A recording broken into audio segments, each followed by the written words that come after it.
The making of a Prime Minister. मुश्किलों का अंबार है, वही तो मेरे हौसलों की मीनार है। हिंदुस्तान में दो प्रधान दो निशान नहीं चलेंगे। अगर इतनी ताकत ये पाकिस्तान के खिलाफ लगा दे तो आतंकवाद आसान हो गया। हम चुनौतियों से टकरा रहे हैं। सर्जिकल स्ट्राइक और एयर स्ट्राइक करके नए भारत के सामर्थ्य का संदेश भी दे दिया है। तुम उठो, तिरंगा लहरा दो। जननायक नरेंद्र मोदी के 20 वर्ष पुराने भाषणों पर आधारित एक बेहद लोकप्रिय कार्यक्रम। क्या कहते हैं नरेंद्र मोदी?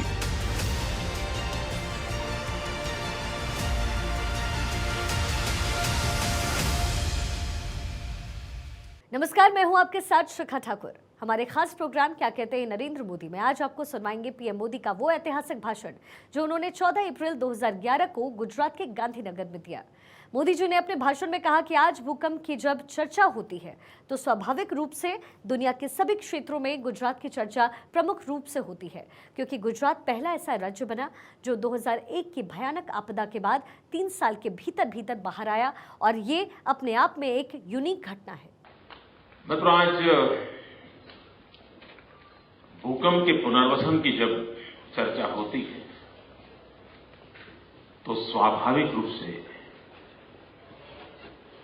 दुनिया के सभी क्षेत्रों में गुजरात की चर्चा प्रमुख रूप से होती है।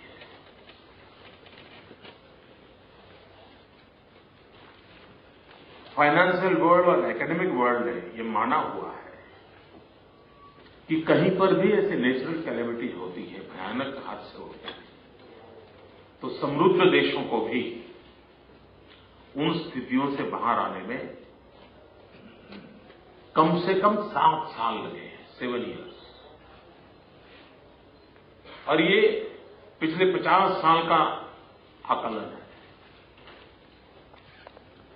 गुजरात पहला राज्य ऐसा बना 2001 के भयानक आपदा के बाद 3 साल के भीतर within 3 years we came out from this disaster. ये अपने आप में एक यूनिक घटना है, और तब जाकर के दुनिया का ध्यान जाता है कैसे हुआ। इतनी बड़ी तादाद में, इतने बड़े क्षेत्रफल में, इतने बड़े स्क्वायर किलोमीटर एरिया में, कहीं रूरल हाउसिंग का प्रॉब्लम, कभी अर्बन हाउसिंग का प्रॉब्लम, कभी इंफ्रास्ट्रक्चर का प्रॉब्लम, इवन हॉस्पिटल। यानी अर्थक्वेक के बाद जहां सबसे पहली सेवा की रिक्वायरमेंट वो हॉस्पिटल का गिर जाना, डॉक्टर तक के सब लोगों का बलि चढ़ जाना, और ऐसी परिस्थिति में लोगों की सेवा कैसे होगी, लोगों को कैसे बाहर निकाला जाएगा, ऐसे भयानक वो दिन थे। और दुनिया ने मान लिया था गुजरात जैसे मौत की चादर ओढ़ करके सोया, अब शायद गुजरात दोबारा खड़ा नहीं होगा। इस सारे विपरीत काल में जो काम गुजरात में हुआ है, और मैं तो चाहूंगा, हमारे रेड्डी जी ने कहा कि गुजरात ने बहुत इनिशिएटिव लिए, देश को आज काम आ रहे हैं। लेकिन मेरी एक इच्छा है, अगर भारत सरकार इसमें इनिशिएटिव ले, अर्थक्वेक के बाद रेस्क्यू ऑपरेशंस के बाद रिकंस्ट्रक्शन के साथ लाइवलीहुड, रिहेबिलिटेशन, उसके बाद लॉन्ग टर्म प्लानिंग, एक्ट बनाना, गवर्नेंस में सिस्टम में लाना, मॉनिटरिंग व्यवस्था खड़ी करना, ये जितने प्रकार के काम हुए हैं, क्यों न हमारे देश में यूनिवर्सिटीज को कहा जाए कि आप स्टूडेंट्स को इन भिन्न विषयों पर पीएचडी करने के लिए लगाइए। और अभी तो बहुत दूर की बात नहीं है, ये 10 साल यानी बहुत दूर की बात नहीं है। और 40-50 भिन्न भिन्न विषयों पर देश के अलग अलग यूनिवर्सिटी के राज्यों के स्टूडेंट्स रिसर्च करें, पीएचडी करें, और वो उसमें कुछ कमियां भी ध्यान में आएगी, अच्छाइयां भी ध्यान में आएंगी, नई इनिशिएटिव भी ध्यान में आएंगी, और एकेडमिक दृष्टि से अगर ये वॉल्यूम तैयार होते हैं, वे आने वाली सदियों तक लोगों को काम आएंगे। और मैंने इस दिशा में इनिशिएटिव लिया था। मैंने देश के सभी गवर्नर्स को चिट्ठी लिखी थी 2005-2006 में, और मैंने रिक्वेस्ट किया था कि यार चांसलर ऑफ द यूनिवर्सिटी,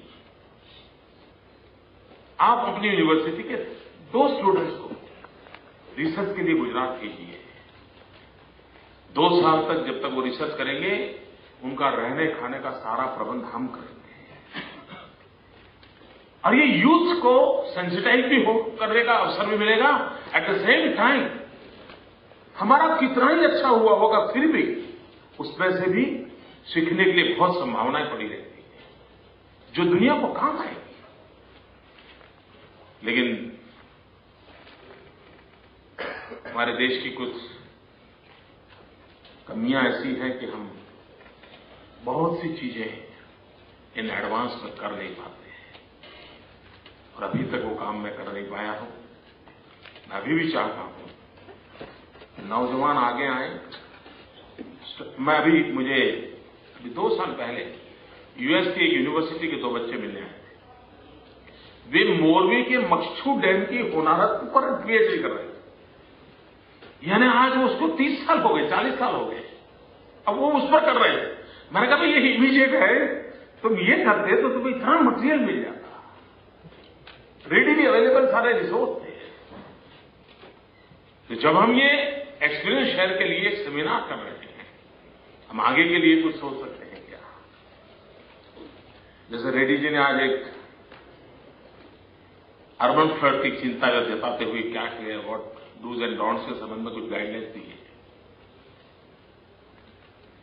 ये बात है हिंदुस्तान और दुनिया की मानव संस्कृति का विकास जो हुआ है, तो पूरे विश्व की मानव संस्कृति का विकास नदियों के किनारे पर हुआ है। दुनिया के कहीं पर भी जाएंगे और नदी है तो फ्लड स्वाभाविक है, उसका इनबिल्ट नेचर है। और इसलिए वो एक तो व्यवस्था थी, और दूसरा अर्बन डेवलपमेंट के जो रूप बने, और वो भी मुझे किसी ने बताया था कि एलए में एक कानून है, लॉस एंजलिस में, कि वहां जमीन की जो रचना है उसमें कंस्ट्रक्शन करते समय कोई बदलाव नहीं कर सकते। अगर वहां छोटा मोटा हिल है तो आपको उसके अनुकूल अपना मकान बनाना पड़ेगा। आप उसको प्लेन कर दो फिर बना दो, ये नहीं चलता। और उसके कारण जो नेचुरल पानी जाने के रिसोर्सेज थे वो वैसे इंटैक्ट रहे, और बीच बीच में अपनी अपनी जगह विकसित करते गए और लोगों ने अपना काम कर दिया। हमारे यहाँ क्या होता है, कहीं पर भी काम शुरू होना है तो सबसे पहले बुलडोज करो, प्लेन करो, प्लेन करने के बाद करो। नौजवानों को मजा आया। यानी हम, और क्योंकि हमारी साइकी बनी है, नहीं मकान तो ऐसा कैसे हो सकता है कि एक कमरा नीचे हो और दूसरा इधर हो, तीसरा इधर हो, ऐसा कैसे हो सकता है? और नीचे छोटी पर्वती हो, ये कैसे? यानी ये जो हम लोगों की सोच है, और इस सोच का परिणाम है कि पानी के जो नेचुरल पानी जाने के रास्ते होते हैं वो बंद हो जाते हैं। दूसरा, मुझे याद है कि कभी कभी मुझे लगता है कि सेमिनार कई लोगों के लिए करने की आवश्यकता है, और एनडीए में जरा इस विषय में कोई इनिशिएटिव ले। कभी मुझे लगता है कि पूरी हमारी जस्टिस सिस्टम, उनके सामने क्या डेंजर है, उसके 3-4 दिन के सेमिनार करने की जरूरत है। वरना अगर मैं बड़ी ड्रेनेज लाइन के लिए जमीन एक्वायर करूंगा तो स्टे आएगा। वो कहेंगे भाई अभी लोग तो 1 लाख है, इतना पानी जाना चाहिए, इतने पानी के लिए इसी साइज की पाइप चल जाती है, तुम इतना बड़ा क्यों कर रहे हो? और वो कानूनन तो सही होते हैं, और मैं अगर वो छोटी पाइपलाइन वाली ड्रेनेज पूरा करता हूं तब तक पॉपुलेशन 2 लाख हो जाती है। तो वो पानी ले जाने की ताकत उनकी खत्म हो जाती है और फिर पानी जाएगा कहां से, और फिर मैं फ्लड का प्रॉब्लम फेस करता हूं। अगर मुझे मछुआरों को हटाना है और वहां पर समुद्र का पानी अंदर ना आ जाए और शहर का पानी बाहर जाए, इसके लिए कोई मैकेनिज्म बनाना है। लेकिन फिशरमैन का राइट है, जस्टिस का विषय है, जुडिशरी का है कि तुम फिशरमैन को नहीं हटा सकते हो। सूरज डूबे तो डूबे, लेकिन तुम नहीं कर सकते हो। मैं किसी की आलोचना नहीं करता हूं, क्योंकि उनको उनके लिए भी जब जिम्मेवारी है, उनकी कानूनी रक्षा करना है, उनको गरीब से गरीब नागरिक के अधिकारों की रक्षा करना उनका दायित्व। They are doing their level best. लेकिन because of this lack of experience and knowledge we are creating more and more problem. और इसलिए हमें उसी प्रकार से हमने अभी जापान को इतनी बड़ी भयंकर हादसा से देखा। ईश्वर करे दुनिया के किसी देश पर ऐसी आपत्ति अचानक ना आए।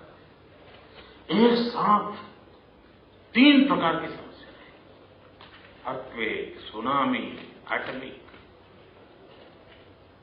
कितने लोग मरे। अभी भी मैं अपने कुछ मित्रों के साथ संपर्क में हूं, कहीं तो भी अभी भी डेड बॉडी निकलता है। आज कितने दिन हो गए, लेकिन मैंने अभी तक टीवी पर एक भी डेड बॉडी नहीं देखा है। अभी तक नहीं देखा, कहीं ब्लड नहीं देखा, कहीं लोग चीख रहे हैं, चिल्ला रहे हैं, कपड़े फाड़ रहे हैं, नहीं देखा है। कहीं ऑपोजिशन जुलूस निकाल रहा है, नहीं देखा है।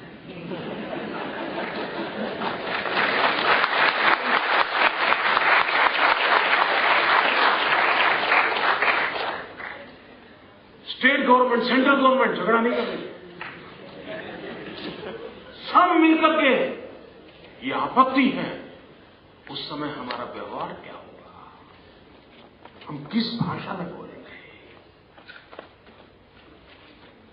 हम दर्द के साथ, संवेदनाओं के साथ कैसे काम कर सकते हैं। और इसके लिए हमारे यहां ट्रेनिंग अनिवार्य बन गई। अगर हम किसी का दोष नहीं है, क्योंकि मालूम ही नहीं मुझे कैसे करना, मुझे मालूम ही नहीं। मुझे याद है, मैं कंधार में हमारा विमान है और जिनके परिवार के लोग विमान में थे, उनको तो पीड़ा होना बहुत स्वाभाविक है, उनका गुस्सा होना भी बड़ा स्वाभाविक है। और वो अपना बैलेंस खो के, हम समझ सकते हो, 300 परिवार के लिए हम कोई शिकायत नहीं कर सकते। लेकिन उनको कोई ऑर्गेनाइज कर करके जुलूस निकलवाए, और दुर्भाग्य ये हो कि उस जुलूस को ग्लोबली टेलीकास्ट किया जाए और उसका खबर वो टेररिस्टों को विमान में मिलता है। वे तुम चिंता मत करो, हिंदुस्तान में तो सरकारी फंसी पड़ी है, वहां तो ये जो परिवार वाले हैं वो निकले हैं, तुम बैठे रहो, तुम्हें जो मांगोगे मिल जाएगा। अगर यही चलेगा, मुझे याद है रुपेन कत्याल, जिसको दुबई में गोली मार दी, उसके परिवार को मिलने गया था। कितनी बड़ी भयंकर आपदा थी। बेटा शादी के बाद हनीमून के लिए गया हो और घर डेड बॉडी आया हो, उस परिवार पर क्या बीती होगी। लेकिन इस आपत्ति के समय हमें क्या बिहेव करना चाहिए। मैं वहां उनकी मां के पास खड़ा था, क्योंकि उस समय उस इलाके में काम करता था। एक मीडिया पर्सन आया, अपना डंडा लेके खड़ा हो गया। आपको कैसा लगता है?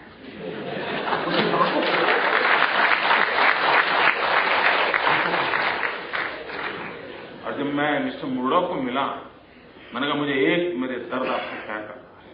आज से कई वर्षों की पहले की बात हो रही है, अभी जो मुर्डॉक काम कर रहे उनके पिताजी की बात कर रहा हूं। मैंने उनसे कहा, ये क्या हो रहा है, हम देश को कहां ले जा रहे हैं? आपत्ति के समय एक समाज के रूप में हम कैसे करें? The making of a prime minister. मुश्किलों का अंबार है, वही तो मेरे हौसलों की मीनार है। हिंदुस्तान में 2 प्रधान 2 निशान नहीं चलेंगे। अगर इतनी ताकत ये पाकिस्तान के खिलाफ लगा दे तो आतंकवाद आसमान हो गया। हम चुनौतियों से टकरा रहे हैं। सर्जिकल स्ट्राइक और एयर स्ट्राइक करके नए भारत के सामर्थ्य का संदेश भी दे दिया है। तुम उठो, तिरंगा लहरा दो। जननायक नरेंद्र मोदी के 20 वर्ष पुराने भाषणों पर आधारित एक बेहद लोकप्रिय कार्यक्रम क्या कहते हैं नरेंद्र मोदी।